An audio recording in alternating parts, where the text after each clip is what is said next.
जो लोग ईवीएम हटाओ लोकतंत्र बचाओ का आंदोलन कर रहे हैं, मैं उनको पागल कहता हूँ। मेरी बात बुरी लगेगी और मैं पूरी जिम्मेदारी के साथ कह रहा हूँ, ये लोग कल को मुझे फोन करें। मैं आपको पूरी ईमानदारी के साथ बता दूं, अगर बहुजन समाज पार्टी 2024 के चुनाव में गठबंधन में नहीं जाती है, जैसा अभी तक है कि वो अपने बलबूते पर चुनाव लड़ेंगे, तो बसपा 2019 की तरह और 2014 की तरह 0, अखिलेश यादव 2 या 3, समाजवादी पार्टी 2 या 3, बाकी की बाकी बीजेपी में रिजल्ट आ जाते हैं। कल 9 तारीख है और जैसी मुझे अंदर की खबर है कि बहन कुमारी मायावती और सोनिया गांधी जी की मीटिंग हुई है, अब उसका रिजल्ट कल या परसों 12 तारीख तक आने की संभावना है। हो सकता है कि बहन जी इंडिया गठबंधन में जाएं और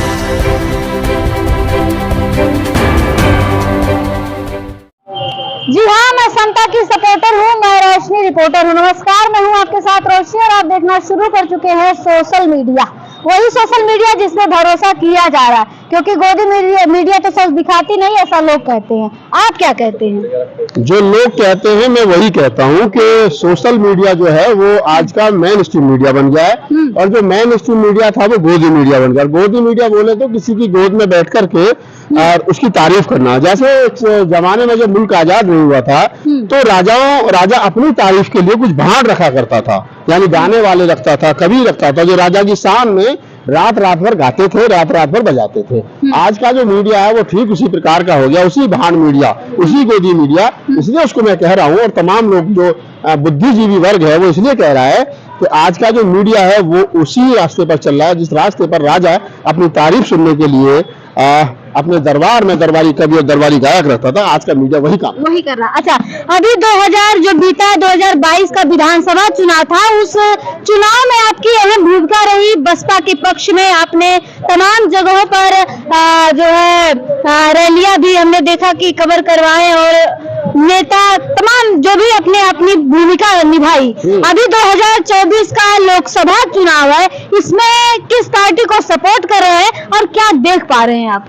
देखिए, सपोर्ट तो मेरा कोई मांगे या ना मांगे, सपोर्ट और वोट तो मेरा बहुजन समाज पार्टी के लिए है। और बसपा बुला करके कहे या किसी के माध्यम से मैसेज आए कि भाई राहुल नागपाल आइए, जैसे 2022 के चुनाव में आपने काम किया था वैसे काम कीजिए, तो करेंगे।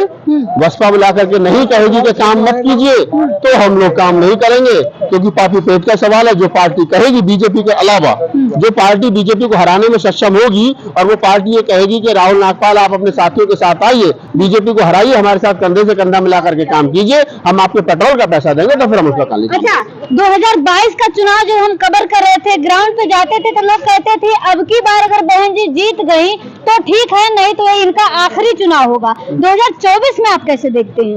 जो बात लोग 2022 में कह रहे थे वही बात लोग 2024 में रिपीट कर रहे हैं। और मैं आपको पूरी ईमानदारी के साथ बता दूं, अगर बहुजन समाज पार्टी 2024 के चुनाव में गठबंधन में नहीं जाती है, जैसा अभी तक है कि वो अपने बलबूते पर चुनाव लड़ेंगे, तो बसपा 2019 की तरह और 2014 की तरह 0, अखिलेश यादव 2 या 3, समाजवादी पार्टी 2 या 3, बाकी की बाकी बीजेपी में रिजल्ट आज आपको बता रहा हूँ। और अगर बहुजन समाज पार्टी इंडिया गठबंधन का पार्ट बनती है, उसका हिस्सा बनती है, तो निसंकोच रूप से 50-50 का रेशो उत्तर प्रदेश के अंदर रहेगा। 50 सीट के आसपास इंडिया गठबंधन और 30 से 35 सीट 40 सीट के आसपास बीजेपी जीतेगी। आप जुड़े हैं उन तमाम नेताओं से जो कोर कमेटी के हैं, क्या समझ पा रहे हैं, क्या वहां से खबरें निकल कर आ रही हैं कि क्या इंडिया गठबंधन से वो गठबंधन करेंगी या नहीं? क्या कुछ समझ में आ रहा है? देखिए, कल 9 तारीख है और जैसी मुझे अंदर की खबर है कि बहन कुमारी मायावती और सोनिया गांधी जी की मीटिंग हुई है, अब उसका रिजल्ट कल या परसों 12 तारीख तक आने की संभावना है। हो सकता है कि बहन जी इंडिया गठबंधन में जाएं और लगभग 25 सीट 26 सीट जो है वो उत्तर प्रदेश में और 3-4 सीट उत्तर प्रदेश के बाहर कांग्रेस छोड़ने के लिए राजी हो रही है। 30-32 सीट पर बसपा लड़ती है कांग्रेस इंडिया गठबंधन के साथ में, तो निसंकोच रूप से देखने वाले रिजल्ट जो अच्छे होंगे।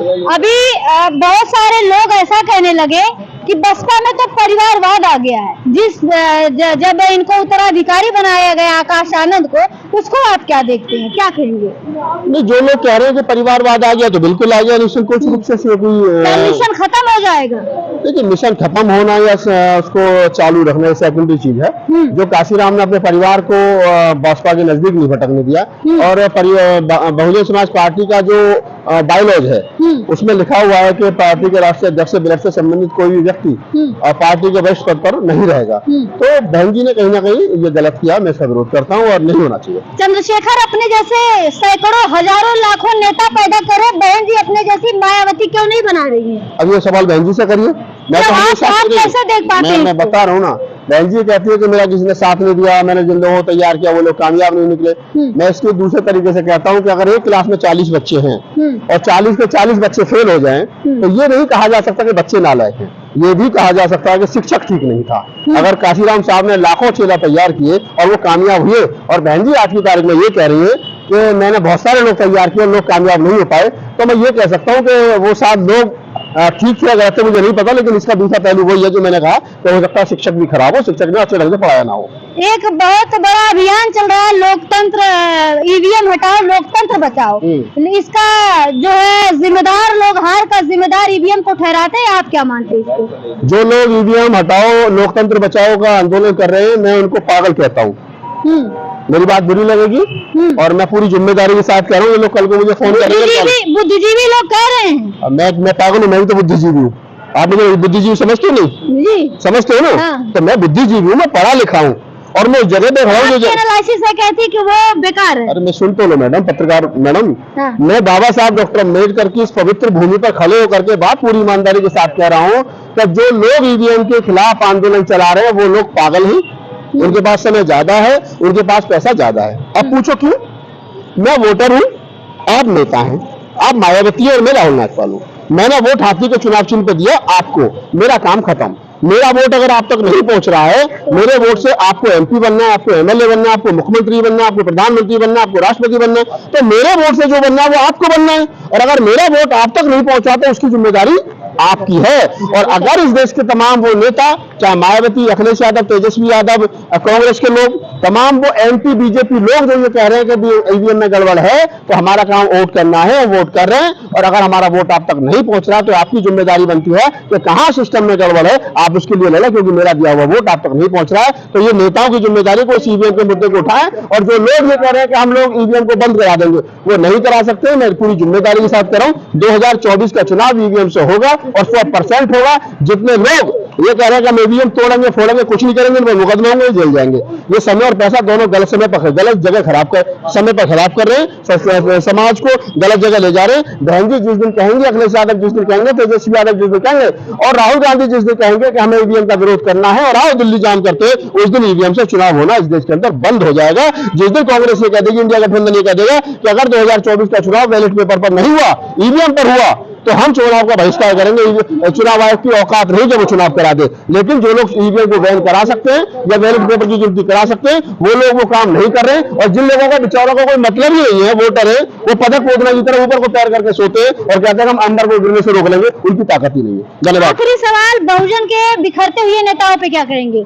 बाबा साहब डॉक्टर अम्बेडकर ने कहा था कि संगठित रहिए, संगठित होकर के संघर्ष करिए, संघर्ष शिक्षित होइए, संगठित रहिए, संघर्ष करिए। एक पार्टी, एक झंडा, एक एजेंडा। ये जितने लोग घूम रहे हैं, अलग पार्टी, अलग झंडा, अलग एजेंडा, अलग फंडा, ये कुछ नहीं है, सब फंड की लड़ाई है और राष्ट्रीय अध्यक्ष बनने की लड़ाई है। हाथ में ले लो जूता और जो तुम्हारे घर वोट मांगने के लिए आए उससे पूछो कौन सी पार्टी है, कहीं फलानी ढिमाकी, कि तुम मायावती के साथ क्यों नहीं? भाई मायावती की सबसे बड़ी पार्टी है ना, इन्हें सबको चाहिए कि एक मंच पर ये लोग आए, बहन कुमारी मायावती को प्रधानमंत्री बनाए और बहन कुमारी मायावती के हाथ मजबूत करें। एक वामसेत, एक समता सैनिक दल, एक भारतीय बौद्ध महासभा और एक बहुजन समाज पार्टी जिस दिन इस देश के अंदर बन जाएगी, उस दिन इस देश में बहुजन हुक्मरान बनेगा। काशीराम साहब का, माननीय साहब का, बाबा साहब डॉक्टर अम्बेडकर का सपना पूरा होगा कि जाओ अपने घरों की दीवारों पर लिखिए तुम्हें इस देश का हुक्मरान बनना, उस दिन सही माने में हुक्मरान बन जाएगा। बाबा साहब डॉक्टर अम्बेडकर और काशीराम के सपनों के अगर हत्यारे हैं तो मनुबाजी नहीं है, यही चमार कुमार धामी पासी, ये जितने खड्डीक पासी जो घूम रहे हैं ना, जाट गुजर यादव धनाजुरा तेली बनिया चमार खड्डीक पासी, यही है, इन्होंने बेड़ा गर्क कर रखा है। तो सबसे पहले लाठी पे लगा लो तेल और जूते को भिगो लो बढ़िया करके पानी में। जो है कि हमने ये संख्या बनाया कि मेरा नाम राहुल नाथपाल, गली नंबर 5 में राष्ट्रीय अध्यक्ष। अब जो गली नंबर 5 में कोई जानता नहीं, तू राष्ट्रीय अध्यक्ष बना रहा घोड़ू चंद है कौन? तो जूता ले लो पहले ना, थोड़ा ठोक पीट लो, 2024 के चुनाव से पहले सब कुछ ठीक हो जाएगा। धन्यवाद और आपकी रिपोर्टिंग बहुत अच्छी है। चलिए शुक्रिया। तो ये पत्रकार भी है, कवि भी है और लग रहा था कि 2022 में एक बड़ी जिम्मेदारी भी मिलेगी, नेता भी बनेंगे, लेकिन रह गए। और जिस तरीके से आपने सुना, तमाम विषयों पे इन्होंने बात की, क्या कहेंगे, आपकी क्या राय है, अपनी प्रतिक्रिया कमेंट बॉक्स में लिखकर हमें जरूर बताएं। शुक्रिया।